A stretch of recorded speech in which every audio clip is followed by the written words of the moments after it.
So just to recap, just the places we're saying, of course, Palermo, Western Sicily, and the first itinerary I gave you was 3 nights here with one excursion in the western part of Sicily. Could be the area between Trapani and Marsala. I usually recommend to visit this area because there are amazing salt pans here with windmills, and you can have a fantastic lunch in an old windmill of the 1500 overlooking the sea and the mountains of salts, which is amazing. Then from Palermo, the other place I mentioned was Agrigento. Here there's the Valley of the Temple. And Corleone, if someone is dying to go to Corleone, well, then it's on the way to Agrigento, folks. But if instead of visiting Corleone, which is here, you want to do something much nicer, go to, which is not even here.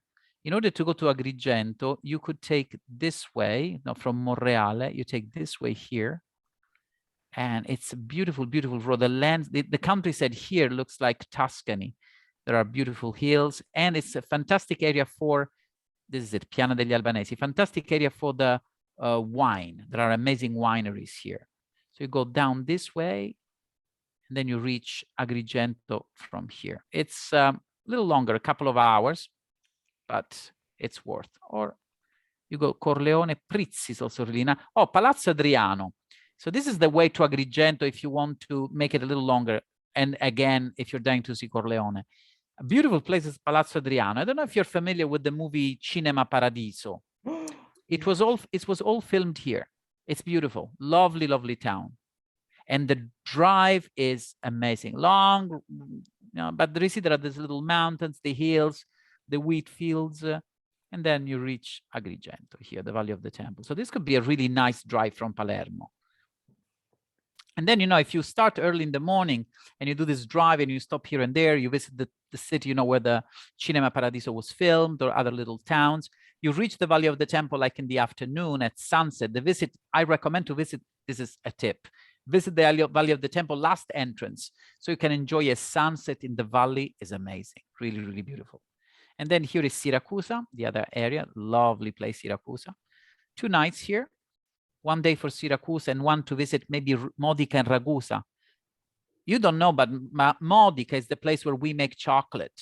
In Sicily, we make chocolate. We are the only ones who make chocolate like the Mexicans do. So our chocolate is really, really unique. And then, as I was saying, Taormina up here on the northern part to finish. Really beautiful place for vacations and things. So now I just wanted to give you a better idea for those who maybe didn't know where places were in Sicily. So at least you have a better idea of what is where. Amy, pressed for time, would you recommend Mount Etna as a must-see? No. I didn't have to think a lot about it. Is it a nice, so let's move back, and then actually this is related to a question that Manny just posted in the chat. So actually, yeah, let's just go to that one. So are there any other really popular places in Sicily that you think are just totally overrated? No, I mean, let me, I think I have to say more, not just no, don't go to Mount Etna. Mount Etna is beautiful, don't misunderstand me. But there are so many conditions that can make it absolutely fantastic or a total disaster. And one of the most important thing is the weather, because the weather changes. And I've gone with groups, with private travelers up there many times. And sometimes, well, it's beautiful, it's a sunny day, let's go up to Mount Etna. By the time you arrive there, you see absolutely nothing, because maybe a huge clouds arrive. And at the moment you're there and you see nothing, it's freezing cold. And the only thing you want to do is to just go away. So, and one recommendation that I give, there are 2 parts of Mount Etna that can be visited, the southern part, the northern part. Always skip the south part. It's super touristy. That's when you find all the groups, all the buses. Every time people said, I would like to go to Mount Etna, go to the northern part. Groups usually don't go there, and that can be a nice experience. But remember, weather can really be make a huge difference. So if you don't think the weather could be that nice, skip it, do something else. Places that are overrated, many times, unfortunately, yes, people ask me, I want to go to Corleone, maybe because they saw The Godfather and things like that. Corleone is really ugly. I mean, also because the movie was not even filmed in Corleone. So, but there is this myth sometimes that people have of the Godfather, and they want to be in Corleone just because they want to have a picture of Corleone.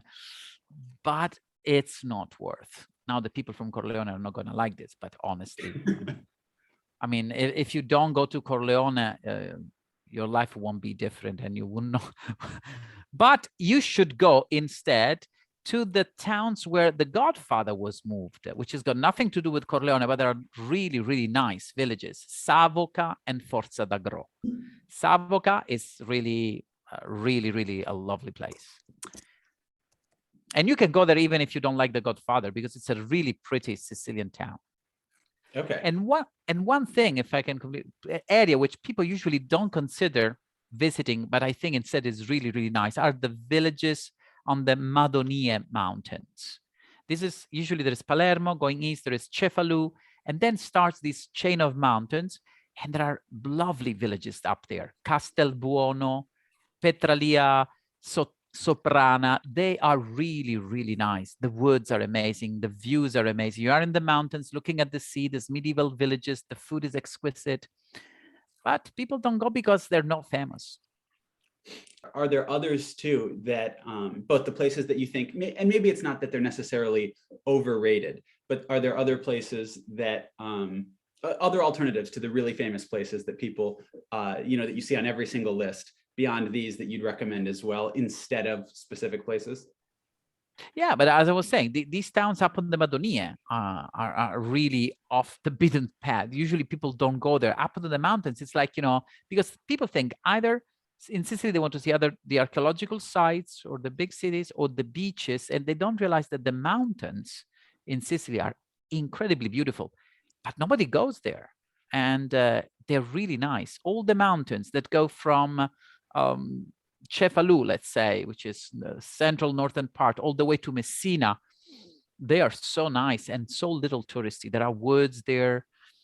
There are lovely people, because people don't see tourists very often. So, I mean, you can really talk with the local people, sit in this piazza, have a cappuccino, not after lunch, of course.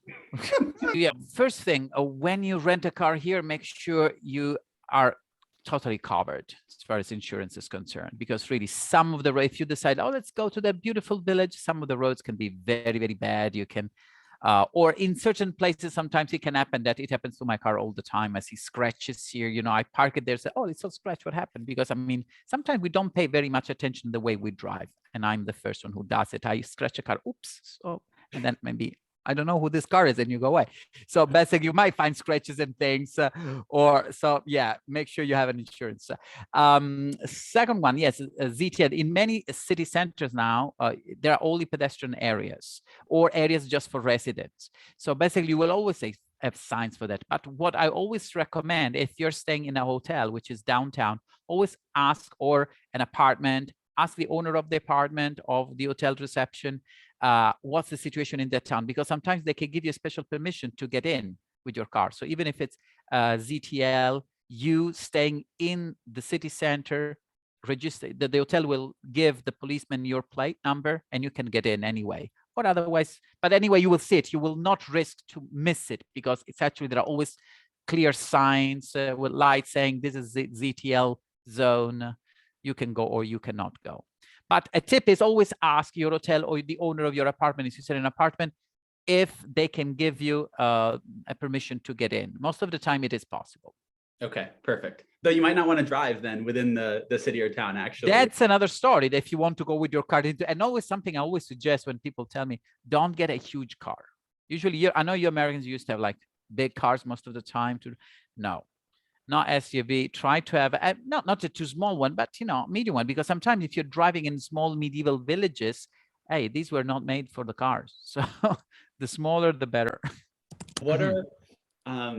What are some places that you would, local places, but fantastic food that you would recommend for Palermo and Catania to start? But also, I guess let's start with that, Palermo and Catania. Where would you say you're there, you've got to go to these places? Okay, Palermo. Well, Palermo has got millions restaurants. So in Palermo, I could give you. Shall I write it down? Or it's easier. Yeah, you mean sending it in the chat? Oh, yeah. For instance, there are there is a place in Palermo which I love, which is kind of very touristy because it's the heart of the city, but a lot of Palermitans go there, and it's called Bistro Bisso. Bistro Bisso is really a super, super cool place. And it's incredibly inexpensive, but super good. And another place in Palermo is Ferro di Cavallo. This is another popular, typical Sicilian cuisine, local dishes. But if I can give you a third suggestion, again in Palermo, for something a little, if you want to go to a little place quieter, much more romantic, but which still with the typical Sicilian cuisine, but really nice, I would say La Galleria. That's absolutely great. Yes. In Catania, instead, there is no one. There is one thing you have to do is to eat in the fish market.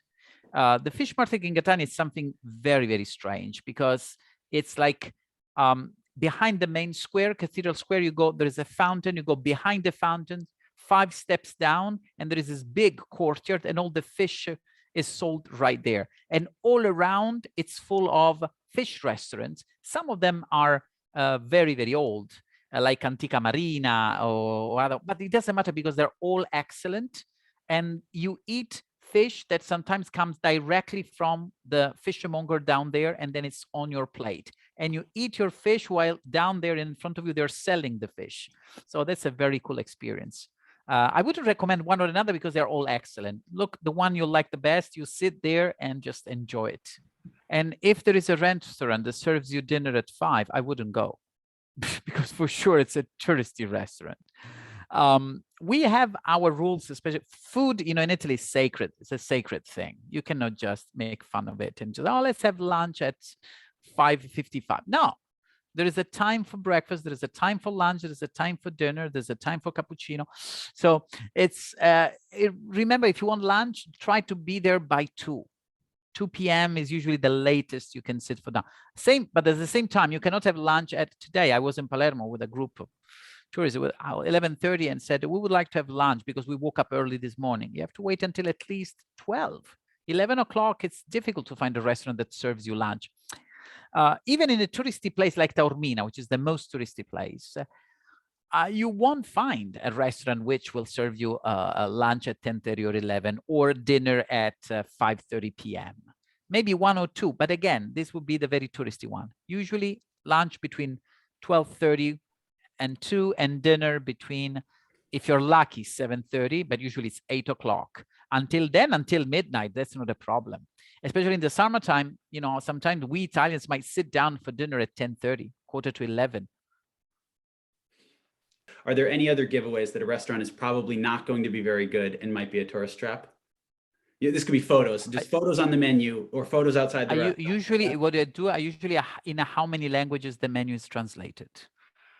That Okay. usually gives you, and how many dishes in that menu. Usually the less things they have, and if it's best would be if it's all in Italian. Sorry, we don't have it in other languages. That's fantastic. Good. I would rather use Google Translate than having 500 pages German, Japanese, Russian. No.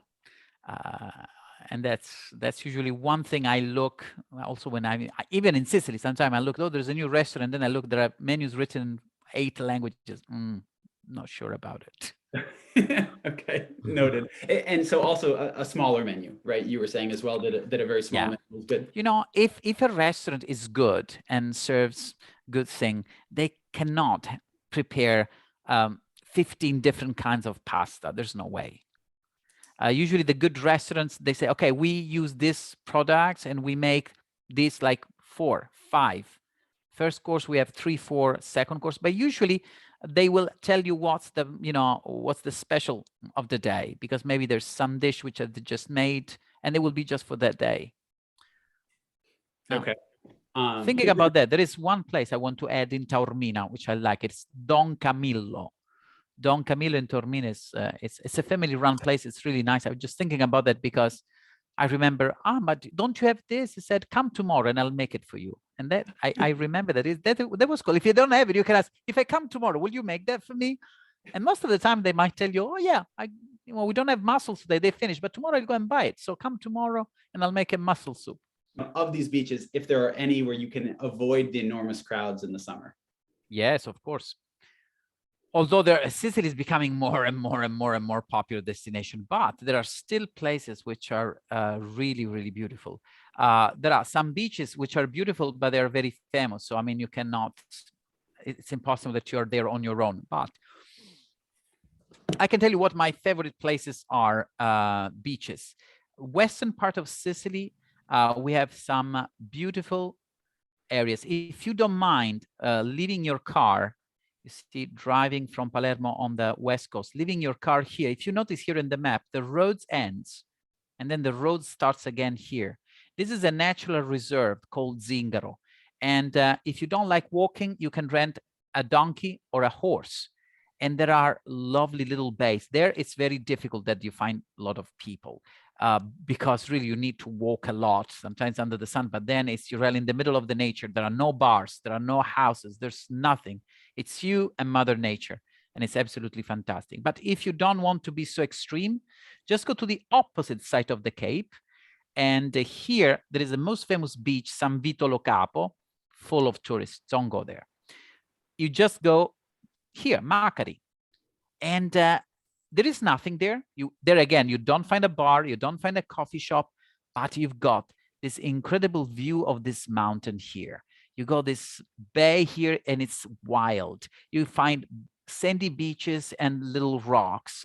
The coast of Macari is absolutely amazing. So this is one place, two places, if you like, I really, really, really like. If we keep on staying on the, no, let's not stay here because otherwise I cannot have, I have more than 5. So I should just make sure. Yeah, there are too many. One place which I love. Okay, we got number 3, Agrigento. You want to do the Valley of the Temple in the evening. So what do you do during the day? You go here to Realmonte. It's not even in the map. Anyway, from the Valley of the Temple, you go this direction. And there is a place called, here is Realmonte, Scala dei Turchi, the Turkish steps. It's a white mountain of stone in the water. And it's really breathtaking. It's hard to describe it. Imagine it's super white. Then there is this golden sandy beach on the bottom and the crystal clear water in front of you. There, it's not wild because there are bars, restaurants, but it's super beautiful because under the natural point of view, it's just so impressive. And then if we go to the eastern part of Sicily, this area here has got beautiful, beautiful beaches, which is the area of Noto. This is another natural reserve between Noto and Marzamemi. It's called Vendicari. Vendicari is just gorgeous. Here you got like some white sandy beaches there, which are really, really nice, crystal clear water.